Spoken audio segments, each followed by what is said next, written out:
All right, on this episode of Bowks Talking Bouts, we have quite the intriguing fight set to go down at BKFC 23, Richmond versus Rickles. It happens on April the 8th, and we've got Derrick Findley getting ready to knuckle up and toe the line against Lindsey, and always good having Jake on the show. How's your day going so far there, man? Man, I had an interesting morning. I'm kind of starting my weight cut a little bit, which isn't bad. I can make the weight easy, but you kind of cut from the carbs out in your normal food, and I made the best omelet. I spent so much time. I made a masterpiece of an omelet. And then, without thinking, I grabbed a bottle of hot sauce. I didn't even look at the bottle of hot sauce, and I smeared it all over my omelet, and I took a couple bites, and I realized it was one of those crazy, ghost pepper, you can't have a drop of it, it's too hot, hot sauce. So, yeah, the first hour of my day, I was sniffling and crying and trying to gargle milk to get some heat out of my mouth. But other than that, it's been great. I was going to say, you think we can parlay this into BKFC getting you on an episode of Hot Ones or something like that, or maybe not in the cards? Dude, I would kill Hot Ones all day. I would love it. I don't think, once I'm champion for BKFC, maybe then I'll have the notoriety, but I don't think I'm not famous enough for that show, unfortunately. I was gonna say kind of a line. Sorry, go ahead. Smack the referee like Will Smith. Maybe I should pull a Will Smith and smack somebody. Then maybe I'll. I saw your name was Will Smith popping up in the Zoom thing, and that made me laugh. Yeah, that whole thing was ridiculous. I haven't even read it. People are talking about it left and right, but I haven't really paid attention to it. But here's the reality. If I slap someone like that, I'd be in jail. So that's unfortunate for me, but. Yeah, very curious thing to see for sure. But you were kind of talking about wanting to kind of vie for that belt as a goal you have within BKFC. I imagine Derrick Findley would kind of play a positive role in that, in as far as, he fought Caleb Harris there, who eventually went on to contend for the belt. And I mean, very well, one of you could find yourself in a rankings spot with a victory here and everything. So is that something you're thinking of a little bit? Oh, for sure. I've had my eye on BKFC for a long time, and the sport suits me really well, and I 100% believe I could be the champion in my division. And Derrick Findley, though he lost his last fight, he put on a really good showing, and he's very talented. And a good win over him. Once I finish him, because I'm going to put him down. His last fight went to decision. I'm going to put him down for sure. But a good dominant victory over him will line me up for at least a title eliminator bout. And then I think after one more after this one, I'm in line for the title. Yeah, it seems like you're in more of a natural kind of division now. You were fighting a bit heavier in the initial sort of fight, but it seems like this sophomore bout is more aligned with climbing the divisional hierarchy. And yeah, I mean, I would agree with that too. I feel like you're well positioned for a title shot if you really have a show out kind of finish. Yeah, you're right on that. I'm not undersized for 170, I guess, in terms of strength.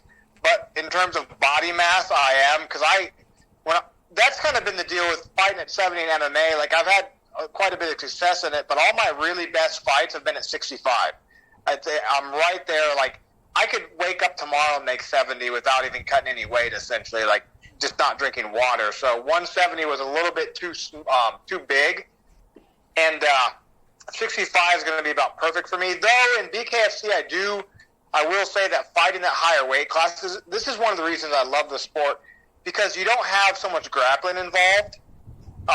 Going up and down weight classes is a easier thing to do. So in MMA, if you go from 55 to 70, your opponents are going to be 40 pounds heavier than your opponents at 55. There's a gigantic leap in weight, and a lot of that weight doesn't necessarily translate to skills. If you get a guy who's a decent wrestler and he's just 30 pounds heavier than you, that's you could be a better wrestler than him, but the weight makes so much of a difference. So I think 65 is the home for me. I'm going to get the belt there. finish some guys, and then I have no problem going up to 75. I'm not going back down to 55, though. That's not ever going to happen. So, yeah, it's just good to see more of that in the different combat sports. Like, even in mixed martial arts, like the first time we talked there was after you'd captured a 165-pound title there. So, yeah, it's interesting, though. So, like, a lot of the training dynamics with BKFC allows for, like, fluid back and forth between weight divisions more so. That's kind of interesting. I didn't really, I guess, think of it from that perspective, but that does make sense.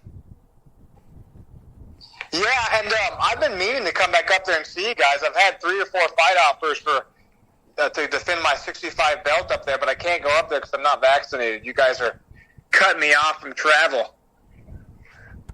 Yeah, we got to see you come through, man. I always like seeing you perform at the River Cree and just being at that venue in general there. So you've had a couple offers, but just with the regulations and whatever, just hasn't really aligned smoothly. I was supposed to fight Chin Campbell 3 times now, and it just never happened. That's a fight I really want to get, but eventually, maybe one day. But all my energy is just focused on bare knuckle right now. All my training is very specific for bare knuckle. I've actually done some kind of unregulated, bare knuckle type stuff, just kind of on the side years and years ago, just kind of pretty much for fun. And it suits my style really well. My straight boxing is it's pretty slick. And the problem is you can't fight like that in MMA because you can get kicked in the head and all that stuff. So all my head movement and stuff like that is kind of out the window in MMA. But I'm pretty much fully focused on BKFC right now. I want to fight 4 times a year if possible. And I just want to tear it up in BKFC for the next couple of years. I'd like to. Now this is very ambitious, but I'd like to win that 65 belt, defend it once, then maybe go up for a 75 belt. Yeah, I love hearing that. Very clearly defined goals, and like I was saying earlier in the conversation, pretty well positioned to do so for sure. But something else that kind of aligns with this fight that was present in the initial one there, just Dave Rickles being on the card there. He was on that BKFC Wichita card and going to be headlining this one here. It seemed like he played a key role in the bout preparations last time out, just being a good coach in different ways and good for like motivation and stuff like that. Were you working with him a fair bit leading into this one as well? Unfortunately, no. Me and Dave didn't get a chance to spar and get together. But me and him have been training together for 15 years. So I've been working for this camp. I've been working kind of with a group of boxers down here in Manhattan. But it's always like that. You're always super motivated. If it's just me on the card, I'm really motivated anyway. But when you have your boys on the card, we have David Rickles, we have Isaac Doolittle, he's a close friend of mine, ex-training partner. You have me, you have Jessica Link. You have all the local Kansas people. It really puts some extra fire in you to come out there and kind of perform good, not just for yourself, but to represent them as well. Yeah, that's fair enough as far as like the boxing-centric kind of training. So are you not at Combative Sports Center for this one as much, or still getting in some work there? No. I'm CSC for life, man. I'll always train there. But the training for bare knuckle is slightly different. It's not. I'm not going to jiu-jitsu classes and rolling and doing all that stuff. So I brought some guys into Combative Sports Center specifically to train with, to box with. I have a couple guys. We have some in-house boxers there that are really, really good and actually very well for my opponent. I have a guy I train with named Dan, and he's 5'7", the same height as Derrick, and he's just a little monster. Overhand rights, big left hooks, kind of the same thing you'll see from Findley in the fight. So no, I'm never going to officially switch gyms. I'm CSC. I'm an OG from CSC, and I'm going to stay there until I retire. So. Yeah, for sure. Like the last time we were talking, it seemed like it was a very strong communal sort of bond there. So that's good to hear, like Coach Joe and everything like that. But you kind of touched on it rather a little bit with Derrick Findley as far as like some of the things you're sort of expecting from him in there. And not a great deal to draw off of in like a bare knuckle context. Like I was saying, both of your second fights in that kind of combat sport. But like from what you can tell, like what does Derrick Findley really do well in the ring in terms of like his skill set? Well, I think he clearly has an extended professional boxing background. He's done some pro boxing. He's been in some really good camps. Like, he's been involved in some high-level boxing sparring with some pretty high-level guys. And he does a couple things. He parries very well. He pulls and slips pretty well. He doesn't move particularly well. And beneficially for me, the things he does really well, he does the boxing things really well, like parrying and the Philly shell blocking. But that doesn't really work in bare knuckle.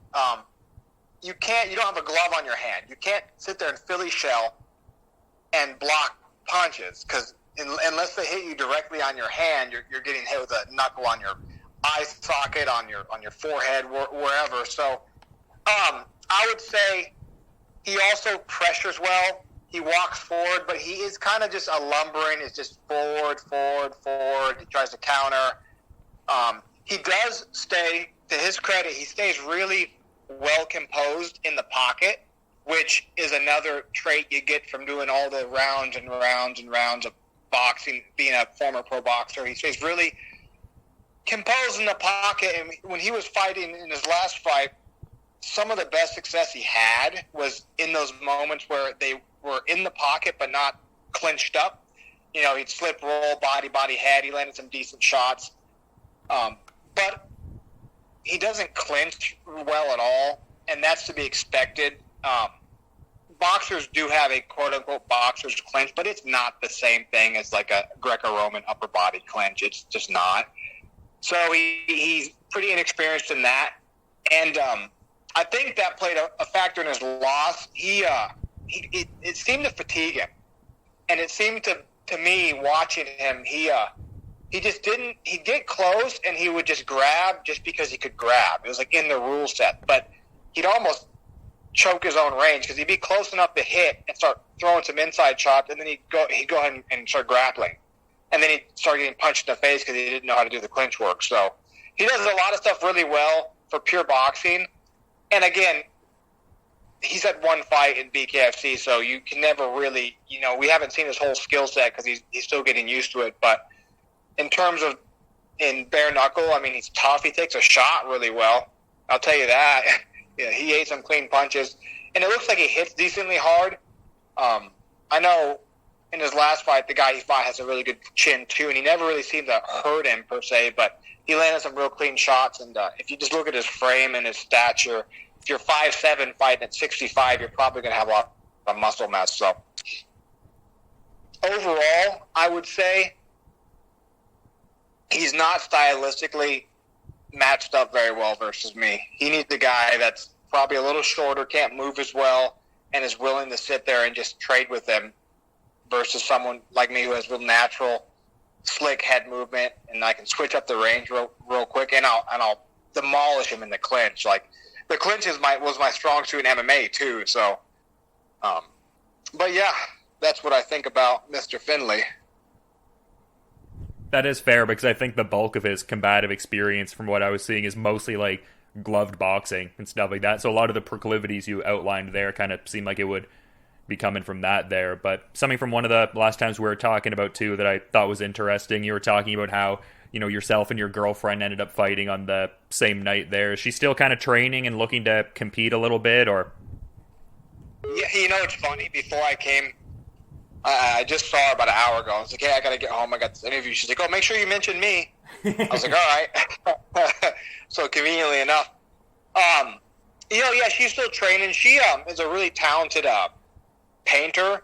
She's and that I didn't realize how she's the lead painter at a big company in our town. So she's been really busy with that. They have a lot of jobs coming up, and I didn't realize how high of a skill ceiling there was in painting. Like, there's like painting scientists out there that just do amazing things. And so she's been busy with that, but no, she's on for she's kind of back on training here this week, and she's on to fight in the next couple months or so. Ultra talented, a lot of guts, really tough. So yeah, I'm gonna get through this fight, and then we're gonna go ahead and start focusing more on her for a little bit and get her skills rounded out and get in good shape for her next fight coming up. Yeah, you could be her Coach Joe in the corner, as it were, give her the timely advice when necessary. It's funny. I've only been in her corner one time because oh no, excuse me, her last fight I wasn't in her corner because we fought together, and I always tell her, it's like, a lot of people, grown men, wouldn't drive somewhere by themselves to do a fight by themselves. Like a very tough thing to do. So, yeah, I'll be in her corner, yelling at her and then kissing her afterwards. Yeah, you love to see it for sure, but something you love to hear historically is a lot of heavy metal and whatnot. And kind of the last time we were talking, you were like, oh yeah, I haven't ripped some metal in a little bit, so I'll listen to a bit of that this afternoon. Did you end up sending her a little bit, like for some like Dimmu Borgir, like that kind of stuff, like? Yeah, I sent her some songs that she liked to get her pumped up. But she's kind of like she kind of gets really hyper like focused on her own. So like I kind of have to bring her down a bit before she fights. That's kind of what you. And as a coach, that's one thing. Me and Joe are so. We work so well together because he knows how to communicate with me the right way. We've known each other for 15, 20 years. And as a coach, when you're coaching someone else, you have to know when to deregulate and upregulate them. As a fighter as well, that's a really big skill you need to make sure you don't gas out. But I have to deregulate her because there'll be an hour before she's fighting and she's ready to go. And it's like, hey, let's just chill out. Like, relax. You got a long time. But, so yeah, if she's too excited, I can't send her any metal. I got to send her some like slow jazz or something like that to listen to.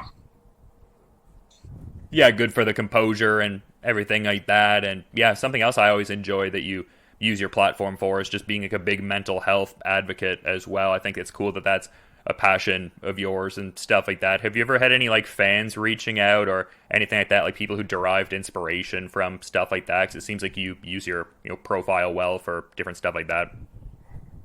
I actually have multiple times, and I'll make posts sometimes that I just get my own. I think about those kind of things like way more than a normal person should, right? Like way more than someone who's not a professional therapist. I think about psychology and mental health issues a lot, and I do have people reach out sometimes. I'll make a post about something, or I'll comment on something, or I'll have like a debate or a conversation with someone about specific subjects, and I always get little messages like, hey man, like that's, where'd you come up with that idea? Or like, I'll get in a conversation with someone, or people will reach out and just say, hey, like, I really appreciate your perspective. That really made me think about it this way. Or, not to make me sound like Mr. Smarty Pants, but people will just, hey, I like your point of view, but I don't agree, and I'll have, small conversations with people. So I do more than you would imagine,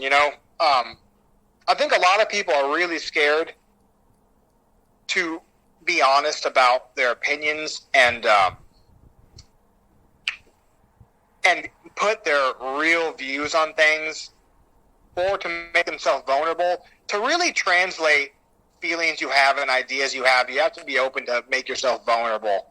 And that's that's something Jordan Peterson's really good at, of course you know that because you listen to him.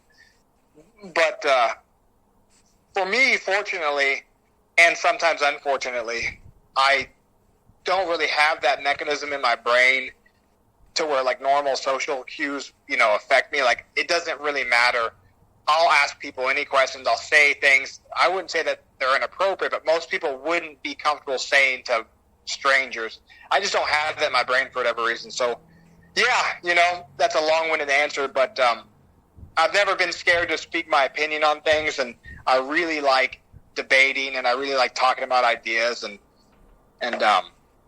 so yeah, I have. That's a great question, actually. That's a really good question. I didn't expect you to ask me something like that. You're doing your homework, man. You're on it. Oh yeah, I try to ask stimulating enough questions. I work in a couple dumb questions for fun, but I try to get a couple stimulating ones in there too. Do you have any mental health issues you want to talk about on air? Oh man, everybody's got their own shit for sure. I mean, there's a couple things that I could certainly work on, no doubt. It was kind of like that talk we had last time. Like you were saying, just like leaning head on about certain, I guess, like habits that maybe aren't the most beneficial, and just kind of being forthright with certain uncomfortable things like that. Like I find I'm doing more of that kind of stuff lately. So yeah, but everyone has their own kind of stuff going on. So Yeah, pathological behavior patterns are the worst, man. Admitting to yourself that a lot of the pain that you've been through is your fault and you did it is very painful, and that's why people don't do it. And that's kind of what you're describing there, being honest with yourself about, okay, this is my behavior, this is my issue, and this is what it's doing. I need to quit ignoring it. It's something that's a skill that needs to be developed for sure. And I think I really would say in for our society as a whole, for Western culture, I think they should add some of that stuff in the high schools, have maybe a self-accountability course or like a self-awareness course in high school with psychology, so kids can start learning those skills. Because speaking from experience, it took me, I was well past the age I should have been able to do that when I learned how to do it. And the longer you take to learn how to do it, the harder it is to do. Yeah, for sure. It's one of those things where it's better to, tackle a framework like that, like earlier on in your formative years and stuff like that. Yeah, perfectly well put. Difficult to really form those different kind of habits once you're like so entrenched in an initial set of habits that maybe aren't working out. But it's always fun getting to talk to you, man. I always like the myriad of topics we get into, but I do also want to be mindful of your schedule for sure. So is there anything you want to add kind of as a parting thought as we're wrapping up, Jake? Yeah, well, we'll everyone tune into BKFC. I'm going to throw some hands, and I'm hoping to get hit a little bit this time because last time my face was clean. I wanted some hematomas because I'm going to bring some leeches with me. That way, if I need some blood drained, I can just throw them on my face and deal with it that way. Parting thoughts, since we're on the subject of psychology and stuff, this might be beneficial for anyone listening. And this is definitely not my idea, but I found it to be it's helped my life a lot. Some people have this idea that if a conversation or a situation is difficult to deal with, that they don't need to deal with it.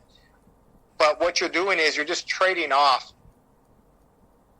short-term comfort for long-term, discomfort. So if you have issues in your life that you need to deal with and you're scared to deal with them and you don't want to, well, all you're doing is just you're turning that little lizard that you have to get out of your house, and eventually it's going to turn into a dragon. So, confront your issues. Don't be scared. Everyone has to do it, and you're not nearly as big of a fuck-up as I am. So I'm sure you'll be fine. Some good parting thoughts to end off on, and yeah, always good getting to chop it up a little bit with you, man, and looking forward to peeping this fight coming up on April the 8th, as I imagine a lot of people are. Big title implications possibly, and getting a good spot in the rankings there. But yeah, thanks for coming on and giving some great insights, and yeah, just looking forward to peeping the fight in a little bit here. Cool, man. I'll hit you up later, my man.